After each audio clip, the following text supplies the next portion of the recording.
अस्सलाम वालेकुम, मैं हूं अदील इम्तियाज़ और आप देख रहे हैं तख्ती ऑनलाइन। पिछली वीडियो में हमने ये डिस्कस किया था कि प्रोसेस फूड नशा रखता है, एडिक्टिव होता है। लेकिन मैं आपको ये बता रहा था कि अभी आपको ये अंदाज़ा ही नहीं है कि प्रोसेस फूड में क्या होता है। क्या आप डबल रोटी खाते हैं? हाँ जी, खाते हैं। डबल रोटी प्रोसेस फूड है। मैं आपको यहाँ पर प्रोसेस फूड की मुख्तलिफ अज्जा दिखा रहा हूँ।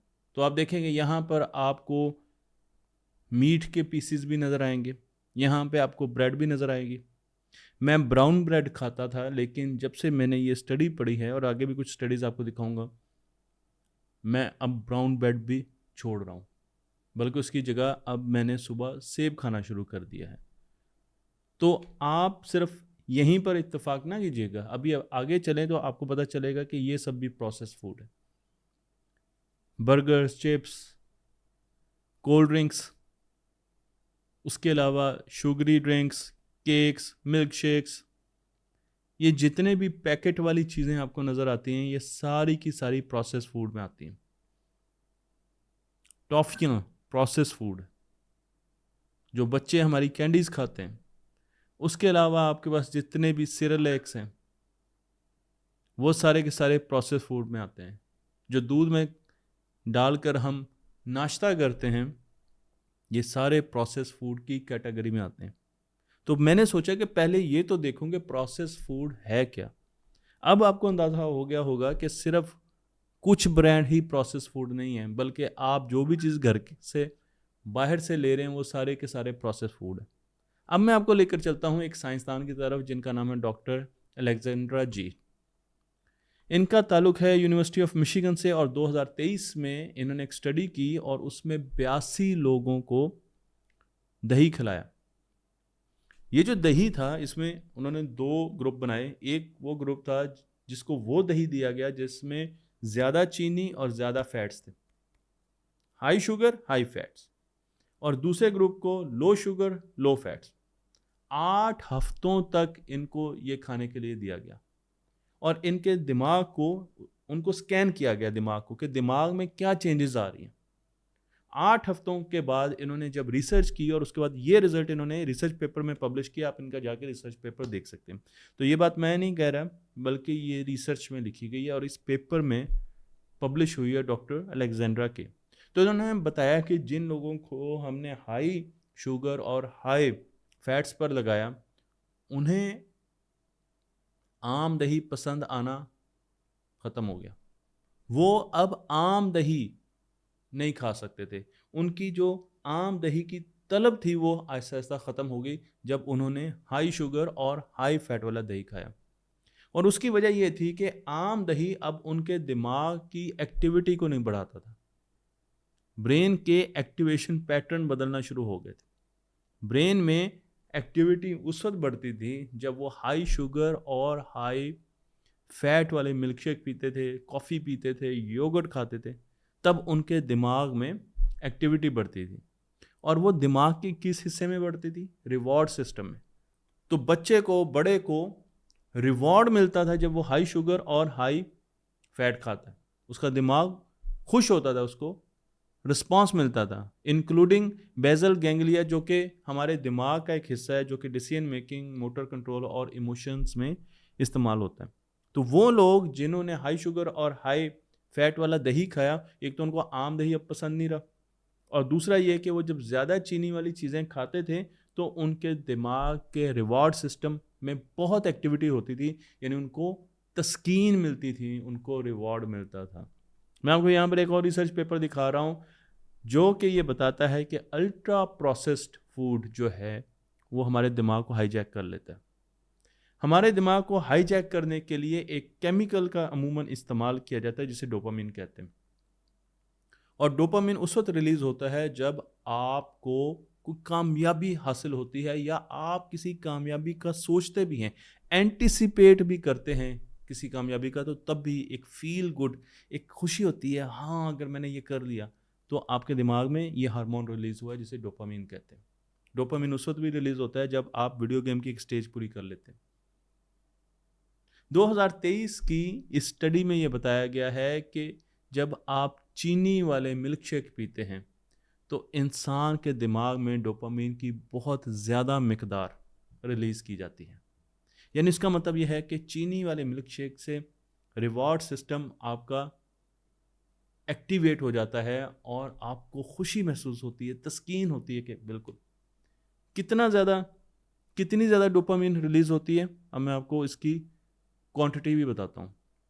जो शुगरी मिल्क शेक से एक गिलास से जो डोपामिन की क्वांटिटी रिलीज़ होती है दिमाग में, वो 1/3 1/3 है एम्फेटामाइंस से। एम्फेटामाइंस क्या होती हैं? एम्फेटामाइंस वो दवाइयाँ होती हैं जो कि नशावर कहलाई जाती हैं, एडिक्टिव होती हैं। मसलन कई लोग जागने के लिए नशावर दवाइयाँ खाते हैं, जिसमें से एक दवाई का नाम स्पीड भी है और उसके अलावा भी बहुत सी। तो ये साइकोलॉजिकल सिमुलेटिंग ड्रग्स होती हैं जिनको नशा आवर कहा जा सकता है, और इनकी बेसिस पर यानी इनसे 1/3 नशा रखता है एक मिल्क शेक का गिलास। मैं आपको ये भी बता दूं कि हमारे नर्वस सिस्टम में एक रिसेप्टर होता है जिसे CB2 कहा जाता है, और ये CB2 रिसेप्टर ये कुछ खानों के साथ इस एक्टिवेट हो जाता है, कनेक्ट हो जाता है, हुकअप कर देते हैं इसको। तो उसकी वजह से आप कंट्रोल लूज कर बैठते हैं और अब आपने वो खाना है, यानी वो चीनी वाली चीज़ें हैं। तो जो छोटे छोटे चॉकलेट के पैलेट्स डाले जाते हैं ना, टुकड़े डाले जाते हैं, आइसक्रीम में डाले जाते हैं, कभी दूध में डाले जाते हैं, वो इसीलिए डाले जाते हैं क्योंकि वो सीधा CB2 के साथ कनेक्ट करते हैं, तस्कीन देते हैं। जब चूहों पर ये एक्सपेरिमेंट किया गया तो देखा गया कि वो चूहे जिनमें CB2 कैनाबिनॉइड रिसेप्टर, इनका पूरा नाम है, ये मौजूद नहीं थे, तो वो कोकेन और अल्कोहल और इस किस्म के एडिक्टिव फूड की तरफ बहुत ज़्यादा नहीं जाते थे। तो ये वो रिसेप्टर है जो कि आपको इन चीज़ों की तरफ लेकर जाता है आपके रिवॉर्ड सिस्टम में। मैं आपको 2022 की एक और रिपोर्ट दिखाता हूँ जो कि जर्नल एडिक्शन में पब्लिश हुई, और इसमें भी डॉक्टर अलेक्जेंड्रा कहती हैं कि अल्ट्रा प्रोसेस फूड को क्लासीफाई करना चाहिए कि ये एडिक्टिव है, ये नशा आवर खाना है। बिल्कुल ऐसे ही जैसे हमने सिगरेट को एडिक्टिव डिक्लेयर किया हुआ है, इसी तरीके से हमें प्रोसेस फूड को भी नशा आवर डिक्लेयर करना चाहिए, क्योंकि ये भी मजबूर करता है कि इसे ज़्यादा से ज़्यादा लिया जाए। शुगर इंडस्ट्री इन रिसर्चेस को बहुत ज़्यादा अहमियत नहीं देती, बल्कि वो इसका रिपटल भी देती है, इसका जवाब भी देती है। मैं आपको उनका जवाब भी दिखा रहा हूँ ताकि उनका नुक्ता नज़र भी सामने आ जाए। तो ये एक पेपर है जो कि दिखाया गया और इसमें बताया गया है कि शुगर इस किस्म की रिवॉर्ड सिस्टम की एक्टिवेशन में बिल्कुल हिस्सा नहीं लेती। लेकिन मज़े की बात यह है कि ये जो पेपर है वो मैं नहीं कह रहा, साइंटिफिक अमेरिकन एक बहुत बड़ा जरीदा है, उसने ये कहा कि ये पेपर, इसके पीछे जो फंडिंग है, जो स्पॉन्सरशिप है, फंडिंग तो एक और लफ्ज़ होता है, अब तो स्पॉन्सर्स मिलते हैं, वो स्पॉन्सर भी शुगर इंडस्ट्री से आया। तो बिल्कुल इसी तरीके से जब निकोटीन की बात हो रही थी कि सिगरेट में निकोटीन है, तो उस वक्त कहा जा रहा था, बड़ा अरसा लगा, क्योंकि स्मोकिंग के पीछे जो बड़े बड़े जायंट्स थे वो हमेशा ये कह देते थे, ऐसी रिसर्च करवाते थे जिसमें लिखा जाता था कि लैक ऑफ एविडेंस की वजह से हम ये डिक्लेयर नहीं कर सकते कि निकोटीन में किसी किस्म की एडिक्शन है। बिल्कुल वही चीज़ अब चीनी के साथ हो रही। दुनिया अब कह रही है कि चीनी एडिक्टिव है, लेकिन माफिया जो है उसको आने नहीं दे रहा। मैं आपको 2021 की एक मेटा एनालिसिस दिखा रहा हूँ। मेटा एनालिसिस वो एनालिसिस होता है जिसमें बहुत सी रिसर्च पेपर का अहाता किया जाता है, और इसमें यह बताया गया कि प्रोसेस फूड मोर्टेलिटी को 25% कम कर देता है। यानी अगर आप प्रोसेस फूड बहुत ज़्यादा खाते हैं तो आपके मरने के चांसेस 25% ज़्यादा बढ़ जाते हैं। और उसके साथ ये भी बताया गया है कि अभी बहुत वक्त लगेगा जब हम प्रोसेस फूड को एडिक्टिव करार दे पाएंगे। लेकिन आज हमारे पास ये मालूमात तो है, हमें अपने घरों से प्रोसेस फूड को खुदाफिज कहना है और हमें फ्रेश फूड लेके आना है। फ्रेश सैलेड खाने हैं, फ्रेश सब्जियां खानी हैं, फ्रूट्स खाने हैं। अपने घर के किचन में चीज़ें लगा लीजिए, बाहर से लेकर आइए। अपने बच्चों को शुगरी चीज़ें ना दीजिए, चीनी वाली चीज़ें ना दीजिए, चाहे वो ब्राउन शुगर है, शक्कर है, या वो वाइट शुगर है, बल्कि बच्चों को चीनी से दूर करें। उन्हें फ्रूट्स खिलाएं, फ्रूट में भी चीनी होती है।